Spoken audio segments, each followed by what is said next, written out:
కేటీఆరే. ఈరోజు చాలా మంది హీరోయిన్లు తొందరగా పెళ్లిళ్ళు చేసుకొని సినిమా ఫీల్డ్ నుంచి తప్పుకోవడానికి కారణం కూడా కేటీఆరే. మాట్లాడేటప్పుడు మరి కేటీఆర్ గారు క్యారెక్టర్ గురించి మరి వారి రీసెంట్ గా కొండా సురేఖ వ్యాఖ్యలు అయితే తీవ్ర దుమారం రేపినాయి అనే చెప్పొచ్చు. సో దీంతో ఎన్టీఆర్ నాని కూడా స్పందించారు. సో అవేంటో ఈ రోజు వీడియోలో అయితే తెలుసుకుందాం. సో వీడియోని ఎవరైతే కొత్త వారు చూస్తున్నారో ఇంట్రెస్టింగ్ స్టోరీస్ కోసం మన ఛానల్ తప్పకుండా సబ్స్క్రైబ్ అయితే చేసుకోండి. ఇక తెలంగాణ మంత్రి కొండా సురేఖ రీసెంట్గా చేసిన వ్యాఖ్యలు అయితే తీవ్ర దుమారం అయితే రేపినాయి. సో ఇక భారత కార్యనిర్వాహక అధ్యక్షుడు కేటీఆర్ను విమర్శించే క్రమంలో తెలుగు ఇండస్ట్రీ వాళ్ళని అయితే రాజకీయాల్లోకి అయితే లాక్కొచ్చారు.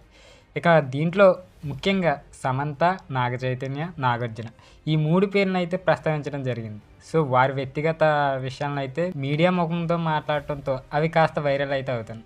సో ఈ క్రమంలో కొండా సురేఖ వ్యాఖ్యలను ఇప్పటికే అటు అక్కినేని కుటుంబానికి ఇటు సమంతకి అయితే ఇద్దరు తీవ్రంగా అయితే రియాక్ట్ అయ్యారు. తాజాగా మంత్రికి వ్యాఖ్యలపై అయితే సినీ ఇండస్ట్రీ కూడా కొంతమంది సినీ ప్రముఖులు అయితే స్పందించారు. వ్యక్తిగత జీవితాలను తీసుకురాకుండా దిగజారు రాజకీయాల పరాకాష్ఠను అయితే ఎన్టీఆర్ అయితే మండిపడ్డాడని చెప్పొచ్చు.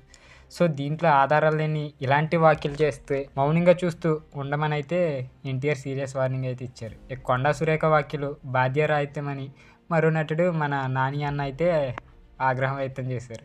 సో కొండా సురేఖ గారు వ్యక్తిగత జీవితాలను బయటకు లాగడం దిగజారు రాజకీయాలకు పరాకాష్ఠని, ప్రజా జీవితంలో ఉన్న మీలాంటి ముఖ్యమైన వ్యక్తులు హుందాగా, గౌరవంగా, గోప్యతగా పాటించేలాగా అయితే వ్యవహరించాలని, బాధ్యత రాహిత్యం మూవీ ఇండస్ట్రీ నిరాధారణ ప్రకటన చేయడం నిజంగా బాధాకరమని, ఇతరులు మాపై ఇలాంటి ఆరోపణలు చేస్తే చూస్తూ కూర్చునేది లేదని అయితే ఒకరినొకరు గౌరవించుకోవడం, పరిధులు దాటి ప్రవర్తించకుండా ఉండేందుకు ఈ అంశాన్ని ఖచ్చితంగా లేవనెత్తామని చెప్పి ప్రజాస్వామ్య భారతంలో నిర్లక్ష్యపూర్త ప్రవర్తన మన సమాజం ఎట్టి పరిస్థితుల్లో హర్షించకూడదని అయితే ఎన్టీఆర్ను నాని అయితే ఇద్దరు రియాక్ట్ అయ్యారు. సో ఇక రాజకీయ నాయకులు అర్థం పర్థం లేని వ్యాఖ్యలు అయితే చేస్తుంటే ఊరుకొని అయితే చెప్పారు.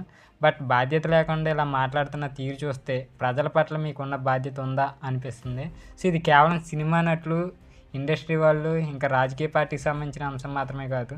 గౌరవప్రదమైన స్థానంలో ఉన్న వ్యక్తి ఎలాంటి నిరాధార ఆరోపణలు చేయడం ఏమాత్రం ఆమోదయోగ్యం కాదని, సో సమాజంపై చెడు ప్రభావం చూపే ఇలాంటి చర్యలు అంత ఖండించాలని నాని ఇంకిద్దరు అంటున్నారు.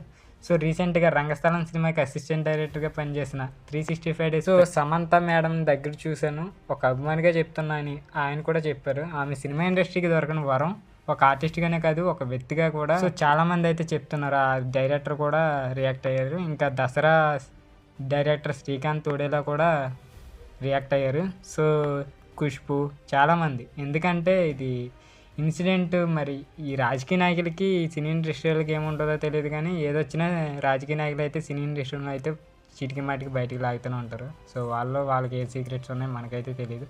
బట్ పర్సనల్ లైఫ్ని ఇలాగ పబ్లిక్గా అనౌన్స్మెంట్ చేయడం అనేది, కామెంట్ చేయడం అనేది చాలా బాధాకరమైన విషయం అని చెప్పొచ్చు. సో ఎవరికన్నా ఉంటే వాళ్ళు డైరెక్ట్ చూసుకోవాలి, కానీ ఇలాగ మీడియా ముందు అయితే ఏది పడితే అది వాడకూడదు. సో అది కూడా రాజకీయ నాయకులు. సో చూద్దాం ఏం జరగబోతుందో. వీడియో నచ్చితే తప్పకుండా లైక్ చేయండి. ఇలాంటి స్టోరీస్ కోసం మన ఛానల్ తప్పకుండా సబ్స్క్రైబ్ అయితే చేసుకోండి.